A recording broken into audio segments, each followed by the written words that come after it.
இப்பொழுது பாரதிய ஜனதா கட்சி சார்பில் அவர்கள் வேட்பாளரை அறிவித்து விட்டார்கள். வேட்பாளரை அறிவிக்கிட்டோம், அதுக்கப்புறம் எங்களுடைய நிலைப்பாடு என்னங்கிறத நாங்க தெளிவுபடுத்துறோம். எதிர்க்கட்சிகள் தரப்புல ஏற்கனவே சொல்லப்பட்டுச்சு. இப்பொழுது எதிர்க்கட்சிகள் சார்பில் இந்த பாரதிய ஜனதா கட்சி உடைய வேட்பாளருக்கு ஆதரவு பெருகும் அப்படிங்கிற ஒரு வாய்ப்புகள் அங்க நிலவுகிறதா, அல்லது எதிர்க்கட்சிகள் சார்பில் ஒரு வேட்பாளர் நிறுத்தப்படுவாரா? டெல்லி வட்டாரங்கள் என்ன சொல்கின்றன? பாஜக தரப்புல என்ன சொல்றாங்க அப்படின்னா, நிச்சயமா டெல்லி பாஜக தரப்புல நிச்சயமாக, அதாவது எதிர்கட்சிகளோட ஆதரவை பெரும் வகையில தான் ஏற்கனவே எங்களுடைய 3 நபர் குழு அமைச்சோம் மத்திய அமைச்சர்களை கொண்டு. அதில் 2 மத்திய அமைச்சர்கள் ஒவ்வொரு கட்சி தலைவராக சந்தித்து பேசினார்கள். அந்த கட்சி தலைவர்களை சந்தித்து பேசிய பிறகே நாங்க இந்த முடிவுக்கு வந்திருக்கோம். பிரதமர் நரேந்திர மோடி அவர்களும் பாஜக ஆட்சி மன்ற குழுவும் இந்த முடிவுக்கு வந்திருக்கிறார்கள். ஆகையால் நிச்சயமாக எதிர்கட்சியின் ஆதரவை கண்டிப்பாக பெறுவோம் அப்படிங்கிற மாதிரி அவங்க நம்பிக்கை தெரிவிக்கிறாங்க. அதாவது திரு ராம்நாத் கோவிந்த் அவர்களை பத்தி இன்னும் கூடுதல் தகவல் வந்திருக்கு.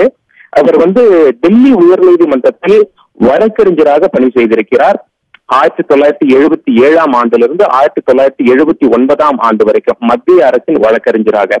அதே போல மத்திய அரசின் வழக்கறிஞராக உச்ச நீதிமன்றத்துல 1980 ஆண்டிலிருந்து 1993 ஆண்டு மொத்தம் 14 வருஷம் உச்ச நீதிமன்றத்திலையும் 2 வருடம் உயர் நீதிமன்றத்திலையும் டெல்லி உயர் நீதிமன்றத்திலையும் வழக்கறிஞராக பணிபுரிந்திருக்கிறார் அப்படின்னு சொல்லி தகவல்லாம் சொல்றாங்க. இந்த மாதிரி 16 வருஷம் அவருக்கு வழக்கறிஞராக அனுபவம் இருக்கிறது. 1993 வரைக்கும். 94 தான் உத்தரப்பிரதேசத்திலிருந்து எம்பியாக தேர்வு செய்யப்படுறாரு. 2000 ஆண்டாம் வரைக்கும் மீண்டும் அவருக்கு இன்னொரு வாய்ப்பு அளிக்கப்படுகிறது. 2006 வரைக்கும் எம்பியாக இருக்கிறார் அப்படின்னு சொல்லிட்டு. இப்ப எதிர்கட்சிகள்லாம் ஏற்கனவே அவங்களுடைய மத்தியில் அதாவது எதிர்கட்சிகள் மத்தியில ஒரு கலப்பு. இப்ப என்ன பண்ணலாம், அடுத்த முடிவை எப்பொழுது அறிவிக்கலாம், எதிர்கட்சியும் ஒரு 9 பேர் கொண்ட ஒரு அணியை ஃபார்ம் பண்ணிருக்காங்க, நியமிச்சிருக்காங்க. அந்த அணி எப்பொழுது சந்தித்து பேசலாம் அப்படின்னு சொல்லி அவங்களுக்குள்ளேயே தொலைபேசி உரையாடல்கள் ஆரம்பித்து விட்டன. கட்சிக்குள்ள அந்த சலசலப்பை நாம் கட்சி தலைவர்கிட்ட பேசும் பொழுது பாஜக மிக்க நம்பிக்கையோட இருக்காங்க, நிச்சயமா நமக்கு எதிர்கட்சியோட ஆதரவு கிடைக்கும் என்று. ஏன் அப்படின்னா, இப்ப ஜனாதிபதி வேட்பாளராக பாஜகவால் நியமிக்கப்பட்ட எந்த சர்ச்சையிலும் சிக்காதவர், எளிமையான மனிதராக கருதப்பட்டவர். அது மட்டும் இல்லாமல் தாழ்த்தப்பட்ட சமூகத்தை சேர்ந்தவர். உத்தரப்பிரதேச மாநிலம் தான் அவருடைய சொந்த ஊர். பீகார் மாநிலத்தின் ஆளுநராக இருக்கார். வெளியே தெரியாது, நியூஸ் சேனல்ல செய்தி சேனல்ல அவரை பத்தி அதிகம் செய்தி கிடையாது.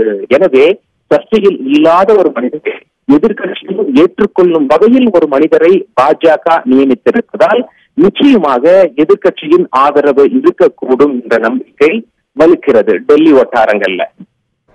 சலீம், இப்ப பாஜக சார்பில் திரு ராம்நாத் கோவிந்த் அவர்கள் குடியரசுத் தலைவர் வேட்பாளராக அறிவிக்கப்பட்டிருக்கிறார். இது ஒரு அதிரடி அறிவிப்பாக இருக்கக்கூடிய சூழ்நிலையிலும் எதிர்க்கட்சிகள் தரப்பில் இவருடைய வேட்பாளராக இவர் அறிவிக்கப்பட்டதற்கு சற்று முன் வரை ஏதேனும் ஒரு கருத்துக்கள் வெளிவந்து கொண்டிருக்கின்றனவா? அது தொடர்பான தகவல்கள் ஏதேனும் உள்ளதா? அதாவது அறிவிப்பு வெளியாகாத வரைக்கும் உண்மையிலேயே யாருக்கும் தெரியல. எத்தனையோ செய்தி ஊடகங்கள்லயும் சரி, எத்தனையோ பத்திரிகைகளிலும் சரி 6 பேர் கொண்ட 6 பேருக்கு திரும்ப போட்டாங்க, இன்னாருக்குதான் வாய்ப்பு இருக்கும், 6 பேர்ல யாராவது செய்யப்படுவார்கள் அப்படின்னு சொல்லிட்டு. ஆனால் இது நரேந்திர மோடிக்கும் அமித்ஷாவுக்கும் முக்கிய மத்திய அமைச்சர்களுக்கு மட்டுமே தெரிந்த விஷயம் அப்படின்னு சொல்லி நம்ம சொல்லிக்கிட்டே இருந்தோம். அந்த வகையில திடீரென ஒரு சர்ப்ரைஸாக இந்த பெயர் பாஜகவால் பரிந்துரை செய்யப்பட்டிருக்கிறது. திரு ராம்நாத் கோவிந்த் அவர்களுக்கு வயது 71 ஆகிறது. அதாவது எல்லா வகையிலுமே அவருக்கு அட்வான்டேஜ் இருக்கு அப்படின்னு சொல்லி சொல்லலாம். ராஜ்யசபா எம்பியாக இருந்திருக்கார், அது மட்டுமல்ல தலித் அமைப்பின் தலைவராக இருந்திருக்கார், வழக்கறிஞராக இருந்திருக்கார், மத்திய அரசின் வழக்கறிஞராக டெல்லி உயர் நீதிமன்றத்திலும் சரி உச்ச நீதிமன்றத்திலும் பணி செய்திருக்கிறார். இப்பொழுது அரசியல் அனுபவம் அவருக்கு கிடைத்திருக்கின்றது. கவர்னராக, ஒரு மாநிலத்தின் ஆளுநராக கடந்த 2 வருடம் பணி செய்திருக்கிறார்.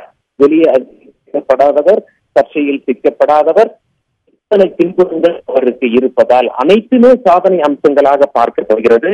அனைத்து சாதனை அம்சங்களும் எதிர்கட்சியின் ஆதரவை பின்தீழும் அப்படின்னு சொல்லி பாஜக முக்கிய தலைவர்கிட்ட பேசி பார்ப்பொழுது டெல்லியில நமக்கு தகவல் சொல்லியிருக்காங்க. நம்பிக்கையும் தேவைப்பட்டால் ஏற்கனவே எந்த அரசியல் தலைவர் ஆதரவு கோரினார்களோ அந்த அரசியல் தலைவர்களை மீண்டும் சந்திப்போம். ஆனால் அதற்கு முன்பாகவே நாங்கள் பெயரை வெளியிட்டதால் சம்பந்தப்பட்ட அரசியல் தலைவர்கள் தானாக முன்வந்து ஆதரவு தெரிவிப்பார்கள் என்பதே எங்களுடைய கருத்து அப்படின்னு சொல்லி பாஜக தலைவர்கள் பேசி பார்க்கும் பொழுது நமக்கு தகவல் தெரிகிறது.